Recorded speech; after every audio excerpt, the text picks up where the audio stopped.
So once you've calculated your initial pre-ejection period channel, you're going to line that up along with the ECG channel and the DZDT channel that were used to calculate it. And I find that the scale that's most useful is 0.03 with the midpoint around 0.1. And what that allows us to do is to see different participants have different max PEP values, but this particular participant seems to run along 0.15 as their pretty much like their baseline PEP. But PEP can often go as low as 0.08 or 0.09 depending on the participant. 0.06, if you see one around 0.06, it's usually a false reading. And so what we're doing is we're scrolling along, and depending on your mouse setup, my mouse has the scrolling circle in the middle of the mouse where you roll your finger back and forth and you can scroll like this. If you press it to the side, you can force acknowledge to scroll left to right, which is very nice. So what you're looking for are places like here where this red PEP line goes off the chart.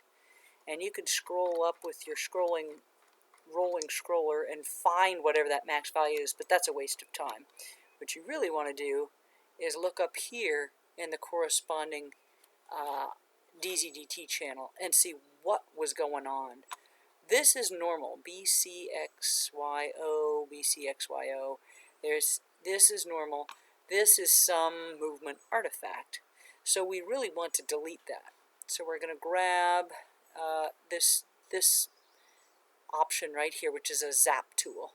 Make sure it's pressed on, and it'll give you my actual cursor now looks like a lightning bolt.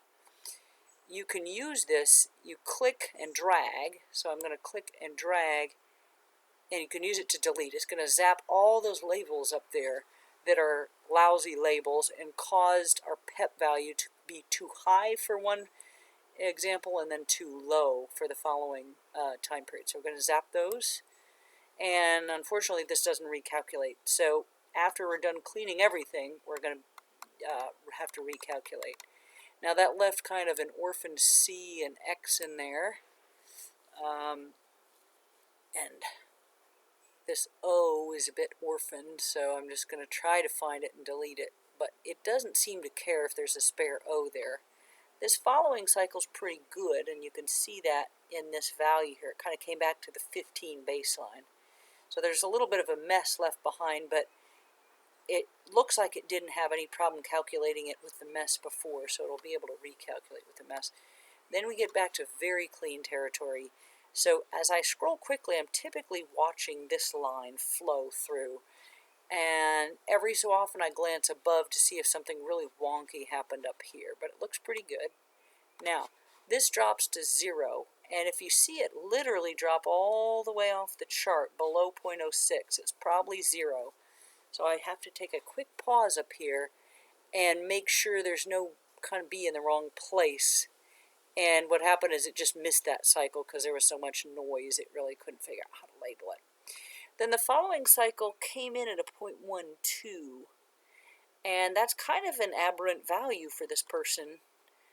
Sometimes there was very legitimate 0.12s, but this happens to be a bit of noise, so I'm a little leery of that 0.12. Because it's in the middle of noise, I'm going to delete it. And then this one bounces back up to our normal value. Still looks pretty wonky. So this is a judgment call. Since it bounces back up to the normative level, I'm going to leave it in. It's nice to have as many observations at the normative level as we can. Not at the normative level, as many seemingly legitimate observations. Okay, and then I'm going to keep scrolling. There's a dropout to 0, but it's fine because zeros we can deal with. That just means it couldn't get a value. And then things are starting to look pretty smooth here, so we're going to go quickly. There's a little drop down, but this is in the middle of a fairly clean section. That looks like a very legitimate B point there, which caused this to be labeled as such. What happens is it goes Q to B, and then whatever that difference is, it places it right here, and this is the value it calculated. So this Q to B calculation it did placed this value in here. And then we continue along on our way, and sometimes we can really zip. There's a drop down, but it looks like it's in the middle of a clean area, and the B point is very well labeled. There's another, just fine. So the norm seems to be 0.15 or 0.1, a little over 0.15, with every so often a dip down to 0.12. So this, we just zip along here. Check this one. That's a little noisy, and since we got plenty of valid values on either side of it, I'm going to delete it. Same with this now here. This went into very wacky territory. I think that one really is okay, because the B is right where it should be there, and it produced a good value. But the very next one was this B way too early. You know, probably the B should have been here. And since it's way too early, it actually thinks that it went from this QRS to that B, which was an ungodly huge number that went off the charts. So we're going to have to delete that whole cycle there. That was just a badly labeled cycle. Then we're back to clean territory, and we continue on our way doing the best we can.